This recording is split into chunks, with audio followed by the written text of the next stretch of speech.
present this because they can't comprehend this. This is the facts of the matter. Our current Kentucky governor wanted government violence against Christians who went to church on Easter.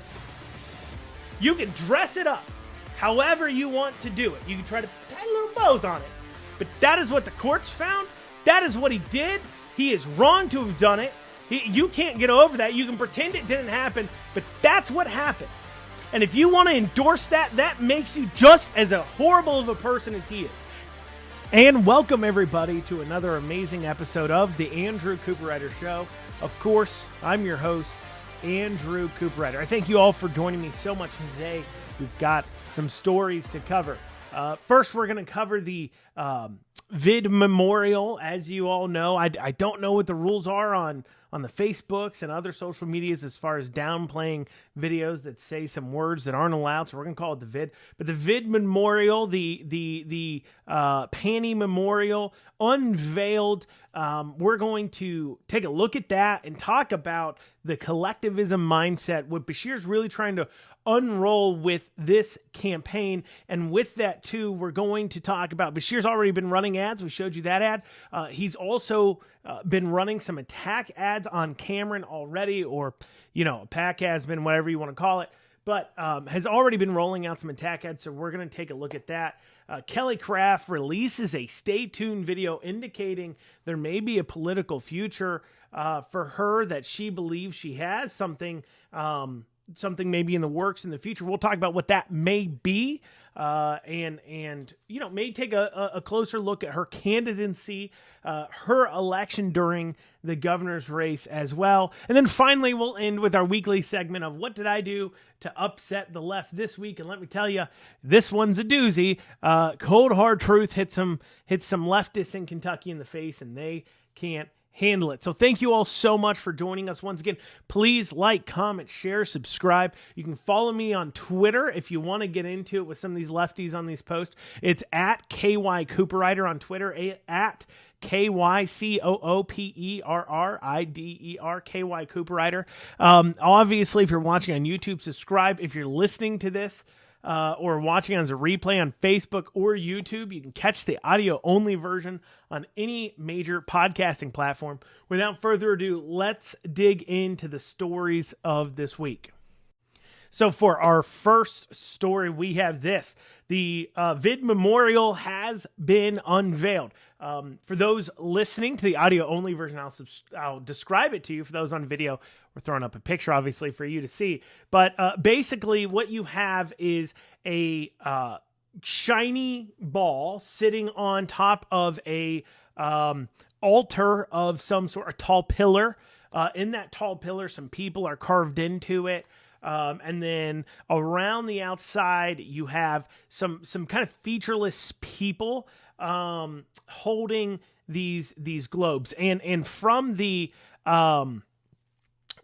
from the artist's viewpoint, this is their comments. They made those characters standing around it, they're featureless, to represent all the people who died. Not one person could represent it, so they made them featureless, and they call it United We Stand, Divided We Fall. And of course, then it has that Team Kentucky plaque. And look, this is a classic. Make no mistake about it. This is a campaign move by Beshear. For those of you who want to say it's not, you do not understand the very concepts of this kind of collectivism, globalism ideas that literally the Beshear, the Democrats, the far left rely on in order to convince people to continue to elect them. What do I mean by that? Well, this whole even the saying, this Team Kentucky saying, oh, we're all one big team. In fact, the artist for this said, well, it's to remind everybody we're all one big family. And I'm sorry, we are not one big family. You are not my family. I am not your family, right? If my son, if my parents, if my siblings fall on hard times, I open up my door to them just as fine. I adopt different policies to help them out than I would somebody who's not my family. And that's how you should live your life too. Family is supposed to mean something important. It means you do anything for them. And that mindset of we're a family, that collectivism mindset is exactly the kind of thing they're preying on in order to get you to give up your freedoms, your rights, your responsibilities, but at the same time to give them more power because they're the patriarch. This is Team Kentucky. Beshear's Team Kentucky. Beshear is the manager. He's the coach. He's the owner of the team. He's Team Kentucky's leader. And so you give up your control the same way you do on a football team, on a basketball team, on a baseball team. You don't make the individual decisions. You give it to the coach. You're on a team. And in this way, Beshear's that team. You're supposed to give up control over your things to that team leader. And they look at this too. You talk about this on a global scale, on a nationwide scale. I mean, go back in history. Let's look at right after 9/11. And this is on the Republican side. You see Bush coming in and saying, look, we're the USA. We're standing up strong. I'm with you. We are. I'm patriotic too. And then they use that opportunity, though, to do things like passing the Patriot Act, which greatly encroached on our constitutional rights and our ability, freedoms, and to stay away from controls and those types of things. And they do the same thing. I mean, this isn't just a left versus right thing. This is, I guess you'd call it more collectivism, globalism versus somebody like me who believes the smallest minority is the individual. I'm all about individual rights, that you don't owe me anything. I don't owe you anything. But that's the very thing Beshear doesn't want you thinking about. He wants you thinking to yourself that we are a collective group, that we are all together. And in order for him to win re-election, well, we can't kick the coach out. We got to keep the coach. We're Team Kentucky. You don't get rid of the coach. You stand behind your coach, and anybody who's playing a sports team knows what I'm talking about. And so he's attempting to continue to appeal to the same thing. In fact, you want to talk about globalism, they're literally holding the globes. It represents this idea that everybody is all a part of this, and we got to take care of one another. But of course, when you go into that and you secede power, taking care of one another works in very small groups. Why? Because you have accountability. If somebody's not pulling their weight, you have accountability there. You can make decisions better through conversation. But let's remember that this memorial covering the deaths that occurred during 2020, 2021, let's remember that we had Beshear making decisions the entire time without referencing a single other person, pulling another person in a room. He's making decisions as a coach about everybody else, but then not even talking to other people. Famously, the unemployment division, when did they learn that all these people would be thrown on unemployment? Well, at the same time, Beshear was announcing that all these people would be thrown on unemployment when he went out there and made that public statement. It was oftentimes him, Dr. Stack, sitting in a room making these decisions, not referencing a single expert from the industry. Clearly, because, that's how a lot of these decisions were made. For an example, these restaurant decisions, and you all know how I feel about that and our fights against that. But the point is this collectivism, this globalism that Beshear is relying on. We're all big one family. We're all Team Kentucky. We pulled through it together.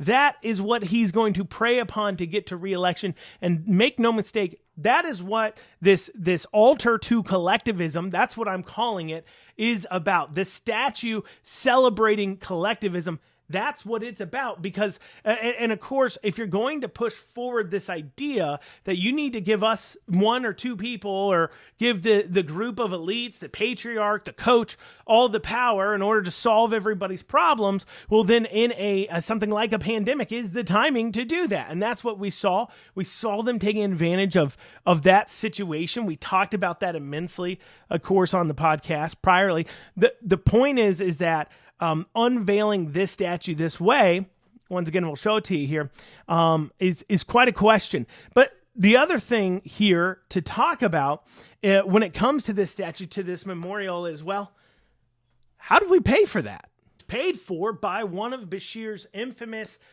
end around the legislature. I don't want to have to ask for permission to spend money, funds, and he's done this with, of course, he did this with the tornadoes, he did this with the floods, where he creates these nonprofit accounts of money for you as a citizen to donate money into.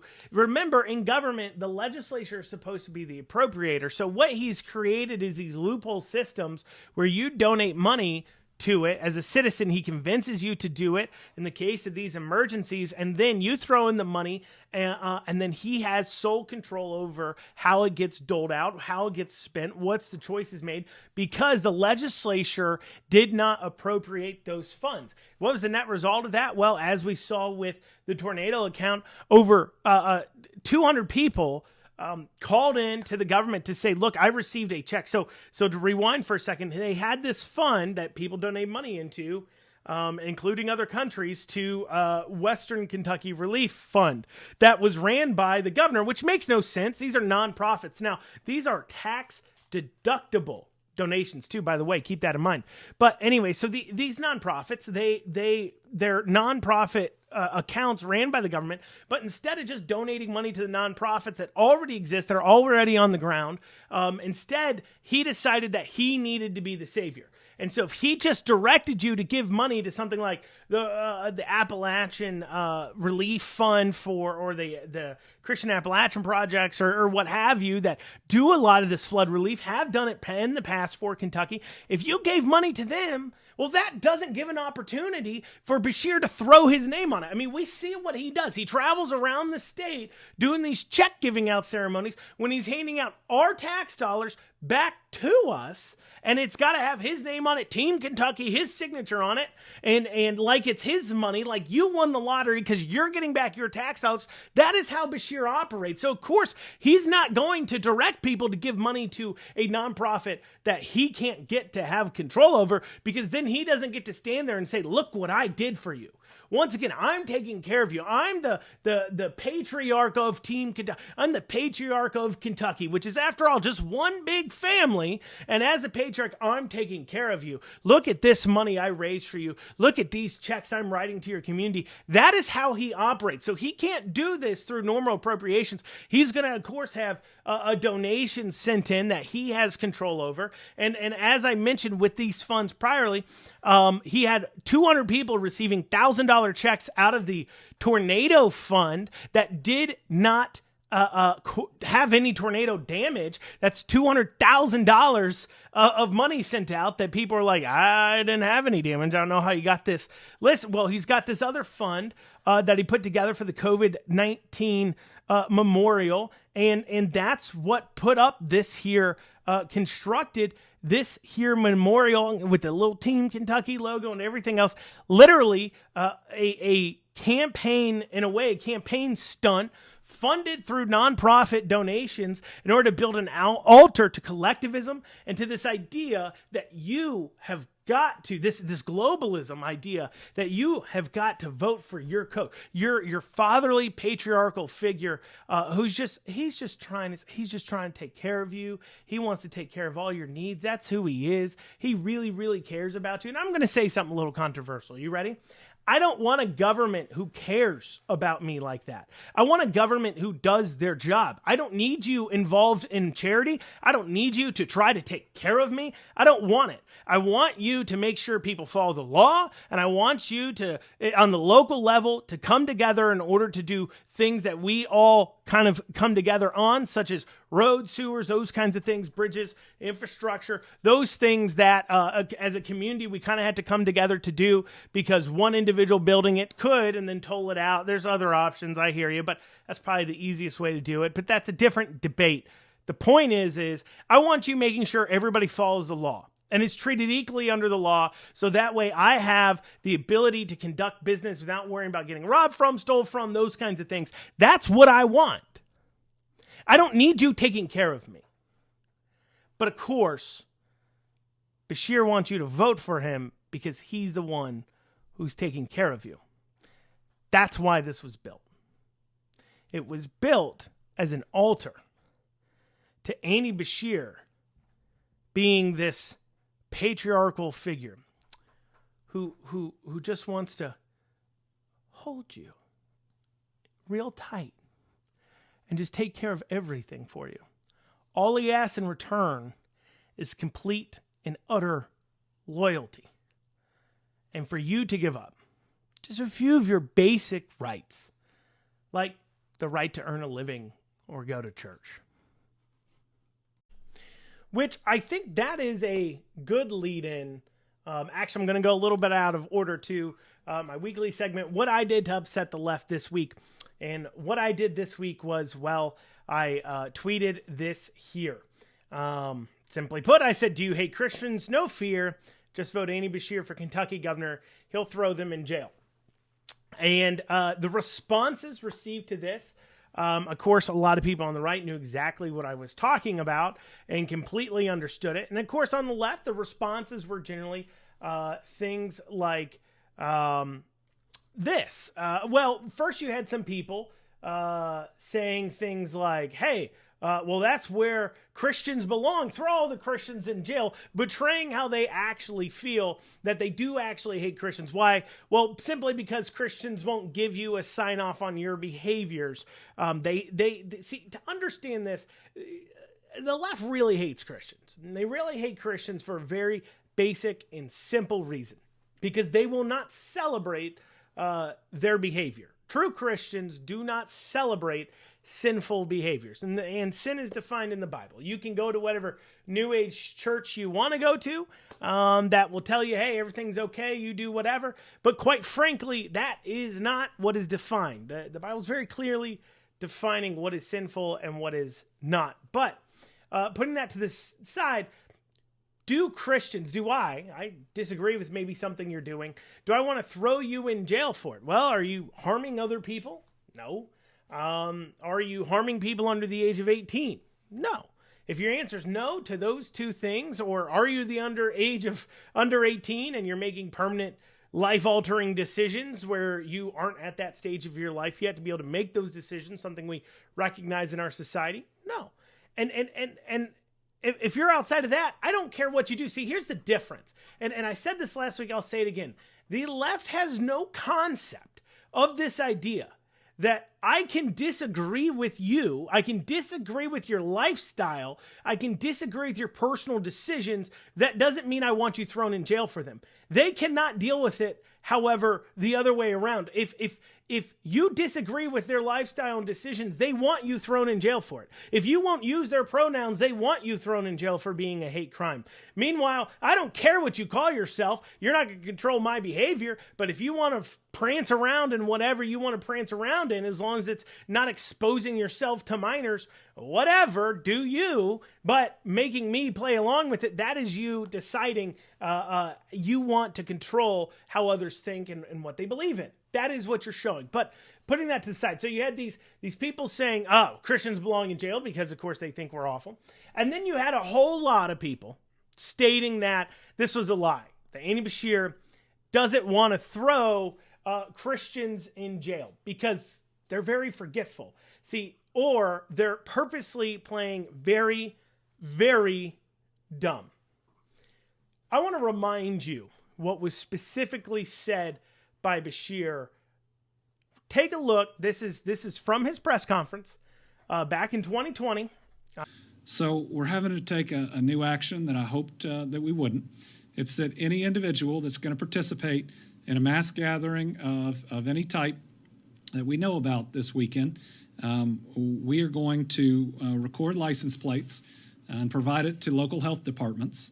The local health departments are going to come to your door with an order for you to be quarantined for 14 days. His words were specific.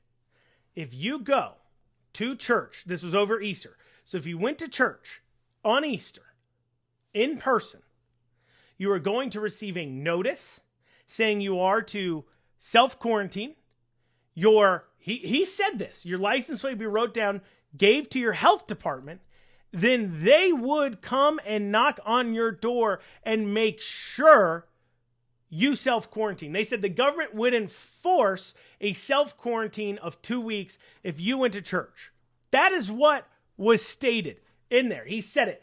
They will force you to self-quarantine. Well, how will they force you? Well, the only way they can force you, the government only can do things in one way at the end of the day, at the end of a gun. That's how government does things. And this is something the people just have no concept of.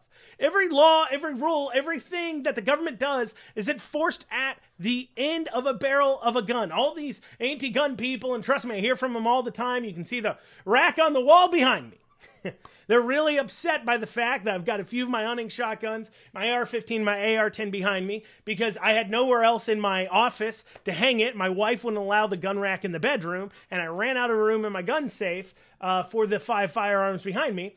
But putting that to the side, they seem to hate guns when it's owned by a citizen, but they love it to use government violence in order to enforce their wills. Because understand, if the government is forcing you to quarantine, what happens if you don't do it? Well, we saw what happened in Jefferson County. They put tracking anklets around them. Well, what happens if you violated that? What happens if you didn't quarantine? What was going to happen? You'd be thrown in jail. So that is, or if you tried to resist, you could have been shot even. That is what would have happened.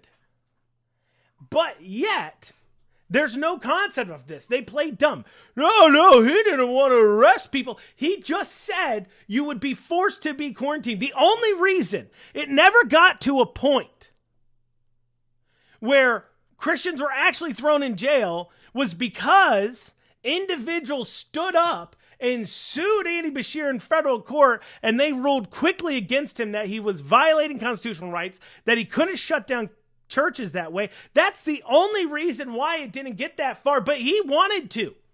Do you not think Beshear would have thrown you in jail for ignoring your quarantine? He said the government would force you to do it.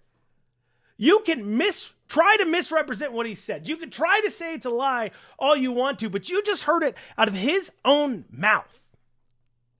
Forced to quarantine for 14 days. Forced. Force only comes in one way from the government. What would have happened? I mean, literally. What does these people who say Andy Beshear didn't want to throw Christians in jail simply for going to church on Easter, what do they think would happen? So you get put under what? House arrest? What happens if I leave? Will the police come and get me and take me back home? How many times until they just throw you in jail? What happens when you violate house arrest normally? You're thrown in jail. Is Andy Beshear going to sit here and pretend like they really had the resources to keep track of every single citizen to stop him? No. We know if he would have been allowed continue down the road he headed down with that, forced to quarantine, writing down license plates, the health department will show up at your door. That is what he said. Show up at your door and force you. That road leads one way, people in jail, or if people resist, dead by government violence. That's the only way it ends. But yet the left wants to misrepresent this because they can't comprehend this. This is the facts of the matter. Our current Kentucky governor wanted government violence against Christians who went to church on Easter. You can dress it up however you want to do it. You can try to tie little bows on it. But that is what the courts found. That is what he did. He is wrong to have done it. You can't get over that. You can pretend it didn't happen, but that's what happened.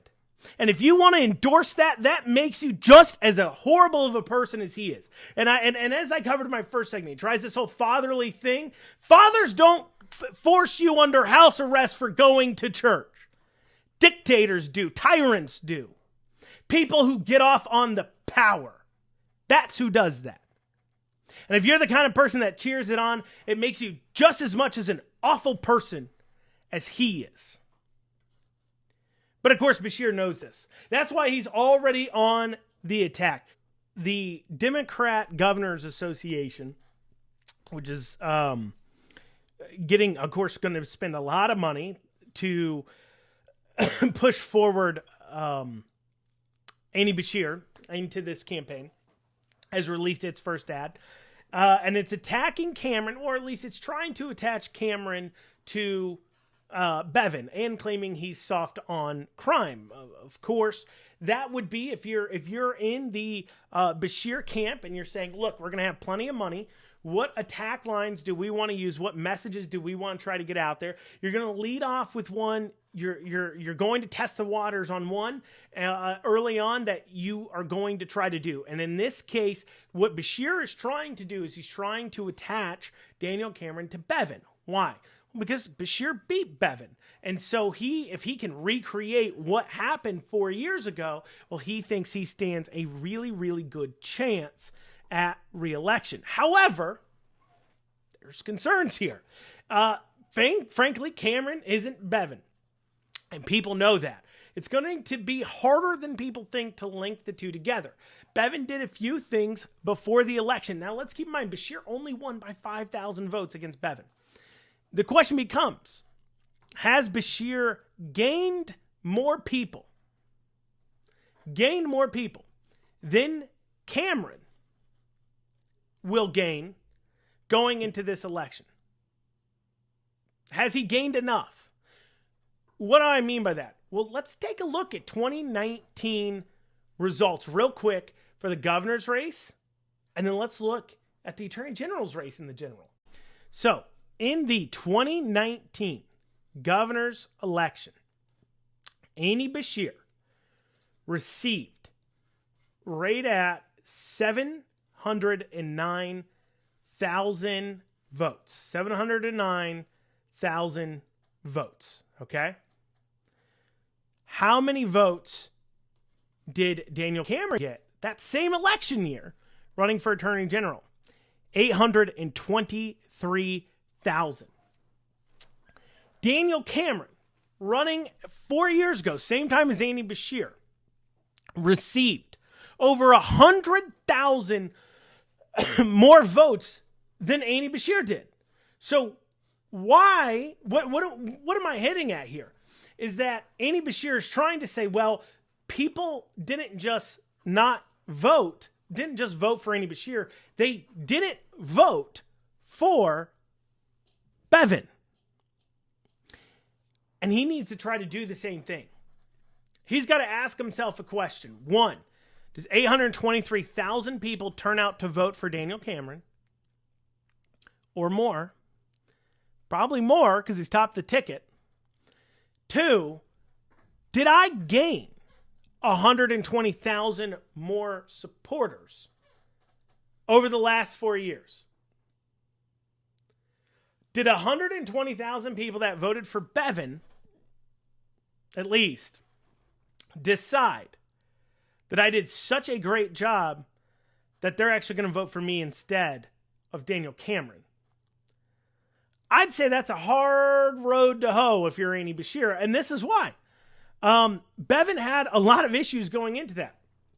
He had the issues with Janine Hampton. He had the issues with the Warren County Judge Executive. He had the issues with toll bridges. And, of course, he had the big one, the issues with the teachers and the pensions and so on and so forth. Daniel Cameron doesn't have that baggage. And so does Andy Beshear think that he is going to be able to get 100,000 more voters that didn't vote for him last time, who voted for the other guy, who voted for him because he did these things, and now you're running against a person who hasn't done those things? And I'd have to imagine those 700 and some odd thousand voters that 704, 5,000 voters that Bevin got, I don't think Beshear's moved a single one of them, or if he has, it's very marginal. Because if we're at that point where you're voting for Bevin 4 years ago with all those issues, you're not going to vote for the Republican this time around. I don't see it. You're going to vote for him. You're going to vote for Cameron. Cameron will get 705,000. He will get every vote Bevin did. I believe he will. Now, you could say, well, I don't know. Beshear's done a real good job. I know a few people that say, that they support Beshear and so on and so forth. And yeah, you do. And maybe they identify as Republicans too. But the question is, did they honestly show up and vote for Bevin 4 years ago and they regret their vote? Does 125,000 people that voted for Bevin 4 years ago regret their vote, and will Daniel Cameron hold the same amount of voters he got 4 years ago? I don't see a reason why he doesn't get those same amount of voters. I don't see why he would. So now you look at, I mean, maybe you could say he's running against Gregory Stumbo. He's running against Stumbo, who was uniquely unlikable 4 years ago. So you can make that same argument that Cameron was running against a more unlikable person 4 years ago. That's why I got those votes. And I could hear that argument. Let's sit down and talk it out. But I don't think Daniel Cameron's lost ground. So has Andy Beshear gained it. I think it's going to be hard for him to say. So he's got to try to tear votes away from Cameron, I think, no matter what. But at the same time, remind people why they voted for him in the first place. And that was because you had this awful guy, Bevin, who just was mean. Yeah, he told the truth on a lot of issues. You know, you can be mad at him over the toll booths in northern Kentucky, and I understand why, because that is a main point of commerce. But he said this bridge is failing, and we've got to pay for it somehow, and I don't know of another way to pay for it. Because he wasn't planning on the federal government coming in and building the bridge. But that's what ended up happening. And oh, by the way, did the bridge end up failing within 4 years after re-election? Yes, it did. It had a catastrophic failure that caused emergency closures and issues. And they had to rush in federal government, the largest infrastructure project the federal government's ever done for an individual, like a state situation like that, Northern Kentucky Bridge Project. Bevin wasn't wrong. And Bevin said the pension system was going broke. You can not like it, but he wasn't necessarily wrong. It is. And so really the issue was that Bevin was mean, but Beshear's going to try to attach. He's going to try to capture that lightning in a bottle. Is he going to be able to pull it off? Time will tell.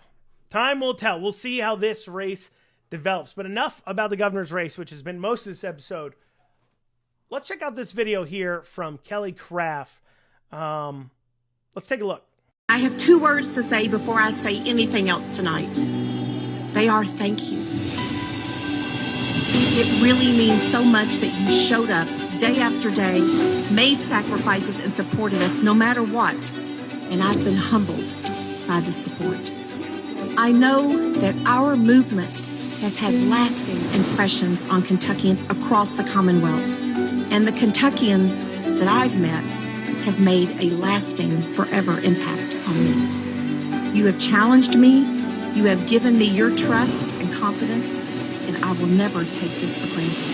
I have looked into the eyes of hardworking, extraordinary, welcoming citizens of our strong state. And my love for Kentucky is strong and everlasting. This movement has just started. And I promise you, I will work hard for you every single day.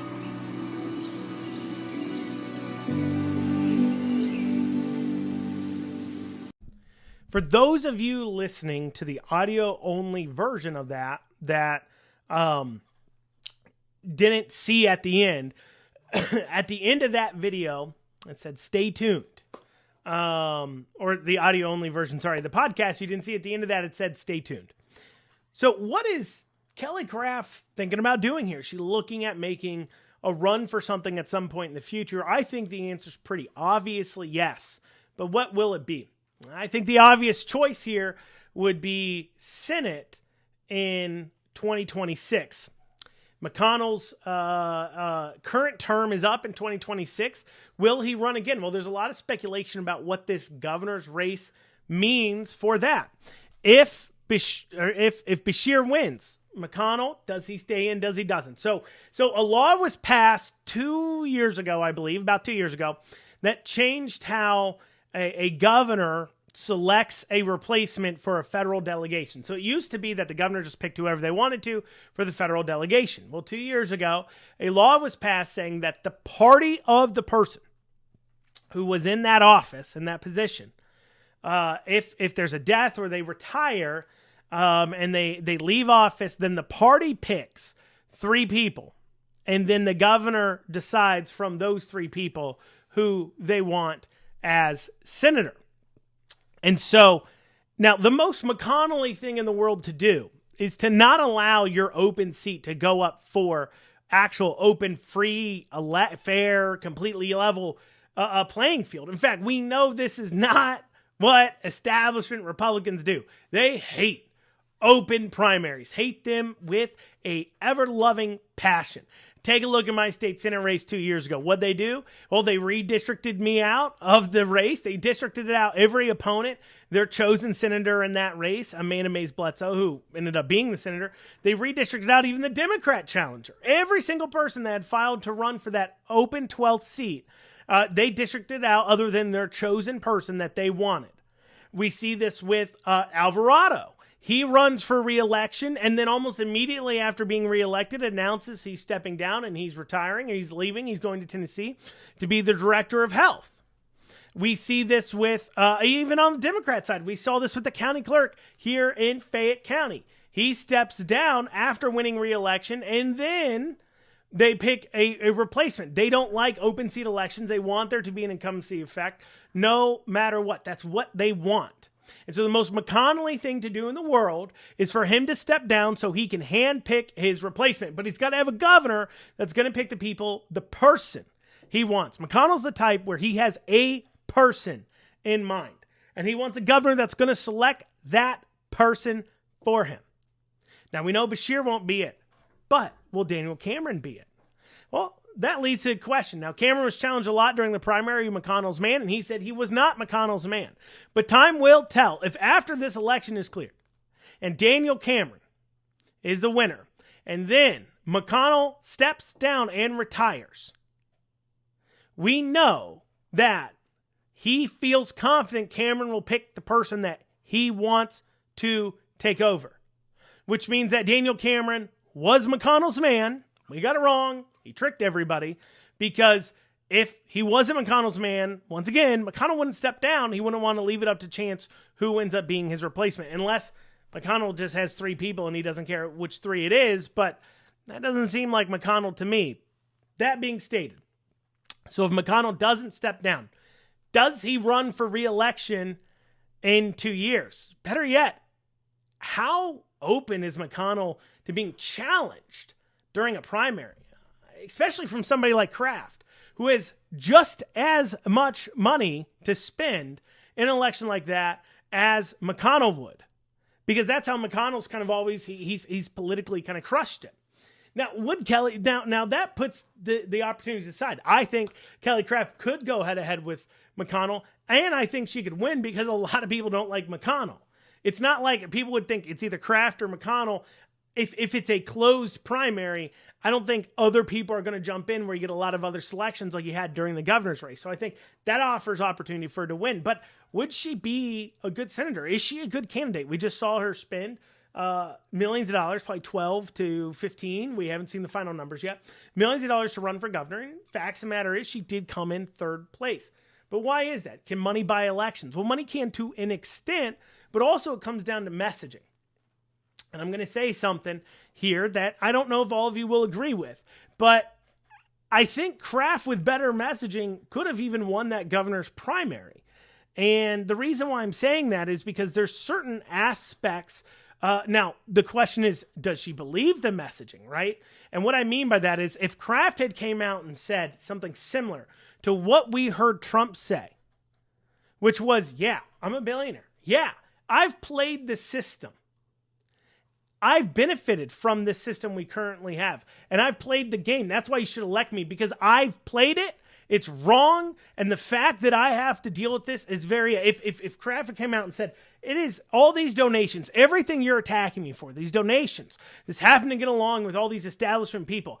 Understand this: my family. This is Kraft. If I'm talking as if I'm Kraft, my family owns energy companies, the most heavily regulated industry in Kentucky is, or I'm sorry, not just in Kentucky, the most heavily regulated industry, one of the, in the nation is energy, oil, coal, gas.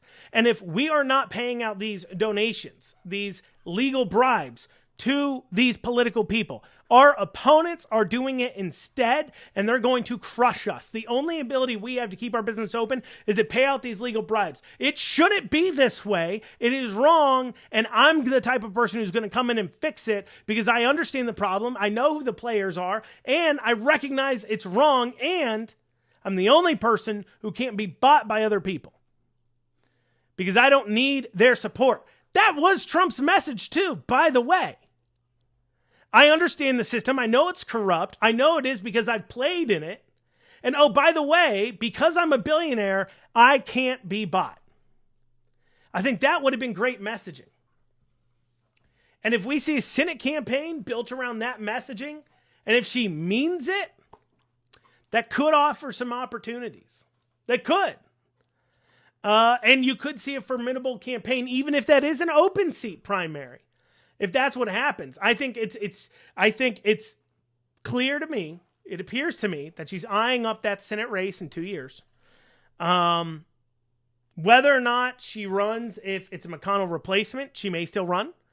If it's McConnell in that office, I would almost 100% guarantee she will run to take on McConnell. I believe she believes that McConnell backed Cameron, right, wrong, or indifferent. She believes that, and she's tired, and so she feels personally wronged by that. So I think she would also be willing to go after McConnell. But at the same time, and then if that goes to an open seat, I think she definitely runs. So if McConnell's still in there or it goes to an open seat, I'm almost 100% positive she runs. Don't quote me on that, but I'm almost 100% positive. If, however, it remains either McConnell steps down and appoints his replacement, I don't know whether or not she runs for that office. Time will only tell. Well, thank you guys so much for joining me today. Hopefully you've enjoyed the show. If you have, please like, comment, subscribe, follow me on Twitter at KYCooperWriter, and tell others about the show. This work we do here to kind of cover these shows, it's important. Also, as well, you've made it to the end. We're playing with different times of releasing the show, trying to figure out what timing of the week is best. Last week we did Wednesday at 10 a.m. This week we're doing Thursday at 7 p.m. If you have an idea for when you think this show should be released, where you believe most people would watch it, shoot me a message. Maybe we'll try out your time too as well. But regardless, thank you all so much for joining me, and have yourselves a wonderful rest